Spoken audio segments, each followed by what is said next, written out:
Hello, everyone.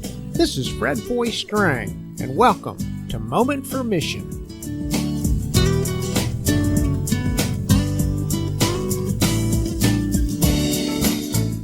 Thanks for joining me today.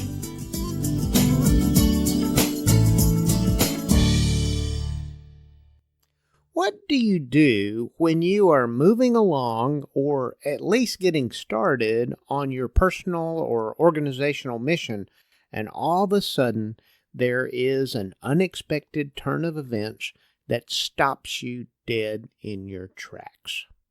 Well, today on Moment for Mission, I am considering the topic when your mission is unexpectedly disrupted. Well, how about a Fred Foy fact? Because of my work in church, university, and global mission settings, I know quite a few people. Some of those folks are very good friends. I have a few very, very special friends. One of my most special friends is Morgan.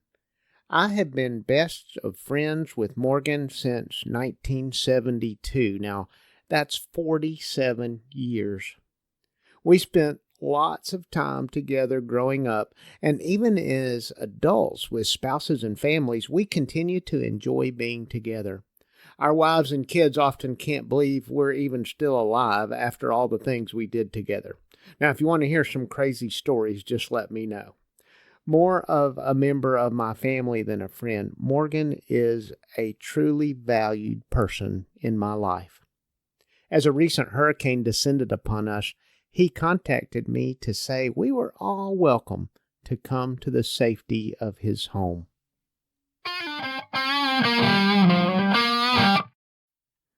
So you may have noticed that I did not produce a Moment for Mission podcast last week. I had a streak of 34 consecutive weekly episodes going. So what happened? Well, I had an unexpected disruption that created a situation where I couldn't get it done. Well, what was that? It was a hurricane named Dorian. You may have seen the news of the absolute destruction and devastation that storm unleashed on the northern Bahamas. For a long time, forecasters had the storm tracking to make a landfall right here at our location as a Category 4 or even a Cat 5 hurricane. Now, we've weathered a number of these hurricanes, even Cat 3s, and dealt with the damage and devastation to our own home and our community.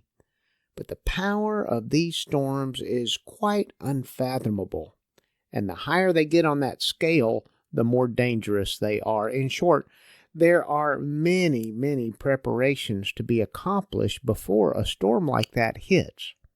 And you have to have an evacuation plan in place if the storm looks to be too powerful to ride out in your own home. So last week, as forecasters and our community emergency preparedness officials issued warnings, our beachside community pretty much shut down. Everyone was in what I call hurricane mode. Shutters went up on all the homes, cars were fueled, generators tested, flashlights, water, non-perishable foodstuffs, and so forth were gathered in. Businesses boarded up and closed, schools let out, churches canceled services, some families evacuated, emergency shelters opened. Everyone was on high alert. It's an enormous and time-consuming, strenuous, and stressful effort to get ready for the landfall of a hurricane of significant magnitude. And so my podcast was delayed. And I imagine pretty much everyone and every organization in our area was stalled in their respective forward motion. All our missions were unexpectedly disrupted. Now, I want you to think back on your school days. Do you remember studying Maslow's hierarchy of needs? According to Maslow, there are 5 categories of needs. The higher the needs in the hierarchy begin to emerge when people feel they have sufficiently satisfied the previous need. Of course, there are some people who dispute Maslow's theory.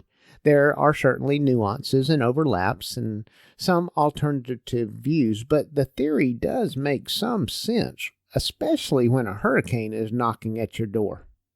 Let me review this hierarchy briefly for you. Picture an equilateral triangle with 5 divisions moving upward from the base. At the very base, which I think of as basic or baseline, you have the physiological needs like food and water and warmth and rest. And moving up to the next tier, you still are in that basic realm. And this category is safety needs, and that includes our own and our family's security and safety. The next 2 tiers are connected with our psychological needs. The first level is belonging and love needs, and that considers intimate relationships with family and friends. And beyond that is our esteem needs, which takes into consideration feelings of self-worth and accomplishment. Finally, at the very top of the pyramid, we have the self-fulfillment needs tier, which has to do with achieving our full potential and also includes all creative and artistic activities. What I've discovered in living through many hurricanes over the years is that these natural disruptions really just return me to my core mission. When I have time and energy and inspiration and the like, I can record a podcast, I can write an article or a sermon, I can prepare a lecture, I could play my guitar or violin, I can practice photography. But when my basic needs are threatened, all that stops, and my mission becomes pretty basic and very important.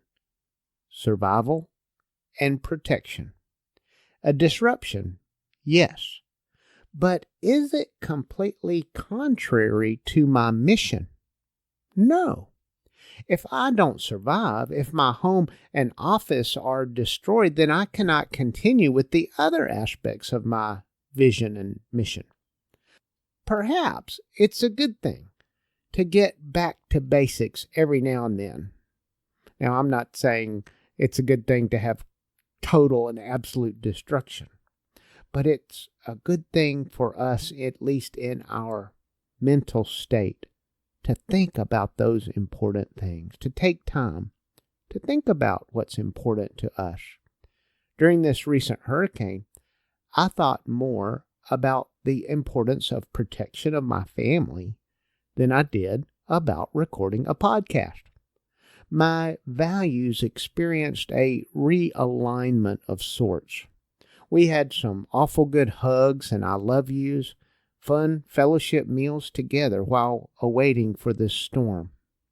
Now, you don't need a hurricane to stop you or your organization's forward progress. I'm sure you can imagine a number of other things that can accomplish that feat just fine. When it happens, though, our response is important. Now, we can gripe and curse and complain about the time we wasted and our forward progress stopping. Or we can take that moment for mission. We can take a time for reflection on those basic things, those really, really important matters. The things that matter if everything else in the whole world were blown away. For me, this past week of hurricane mode has reminded me and reinforced within me the importance of my faith, my family, and my friends. Any other things that I may be able to accomplish or in which I can participate are really outgrowths of my very basic life mission focused on those key things. A hurricane, can certainly blow you around, but it can also help you think about what's really important. So today I want to encourage you to take a moment for mission, to ponder anew those things that are most important, most valuable, most loved, and then consider how it is that you can direct more of your life energies toward those things of ultimate value. This is Dr. Fred Foy Strang. Thanks for joining me, and have a great day.